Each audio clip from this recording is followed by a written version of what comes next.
Hey, this is Stephen Platinum, your friend in wrestling, with what's worth watching in wrestling this week. This would be from shit, I don't know. um, yeah, I do. The 29th, so do the math from the May 23rd to May 29th. Everything from AEW Dark Elevation to AEW's Double or Nothing.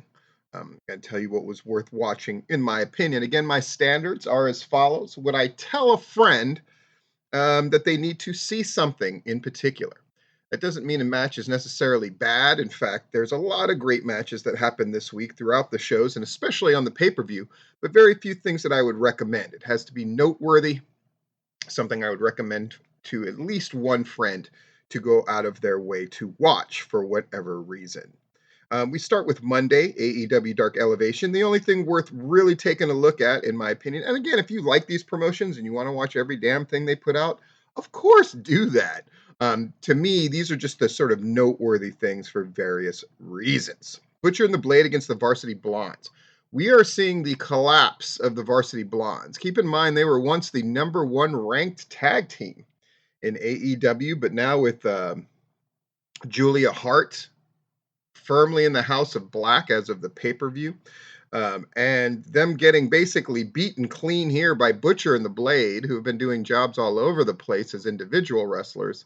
It's pretty clear that the Varsity Blondes are pretty low on the pecking order. I don't think any of the promo segments they've done as of late have helped their cause. They've been pretty cringe-worthy.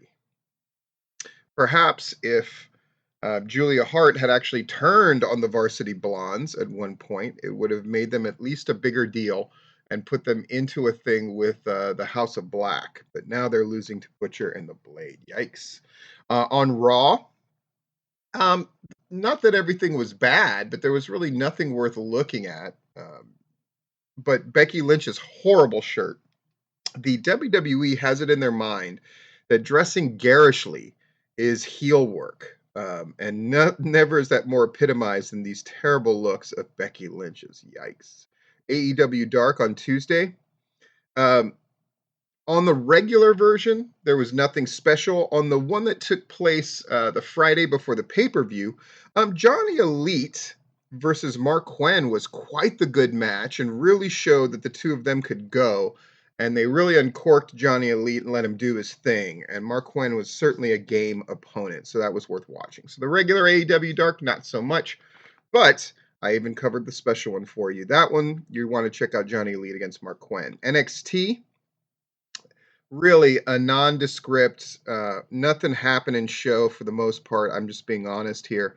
But the the promo segment where Braun was looking at the high school football clip that he was being shown to go into this soliloquy about his father and how he was wrestling in Japan and couldn't be there as a way of getting into his head was very cringeworthy, but it is an indication that they want to use Braun Breaker for something bigger later, and so that's what counts as range in the modern game. Yikes.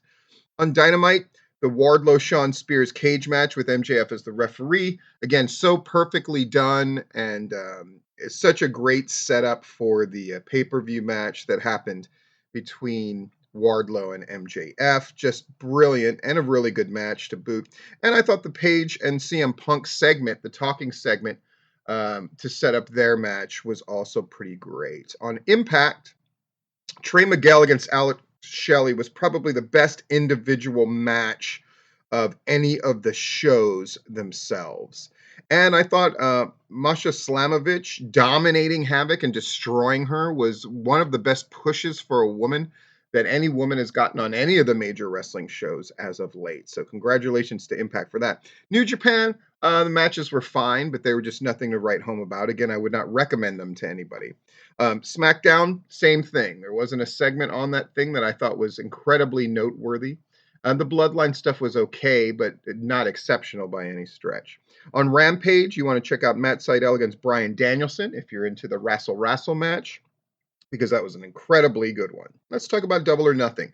The debut of Athena I thought was really cool, but also noteworthy that when she got up there and went nose to bottom of Jade Cargill's boobs, You can't lie and tell me that you weren't a little nonplussed once you saw the size difference between the two. People who think that size doesn't matter clearly didn't see that visual of Athena trying to square up to Jade Cargill and being a full head shorter. I'm not saying it completely invalidates it, I'm just stating a fact.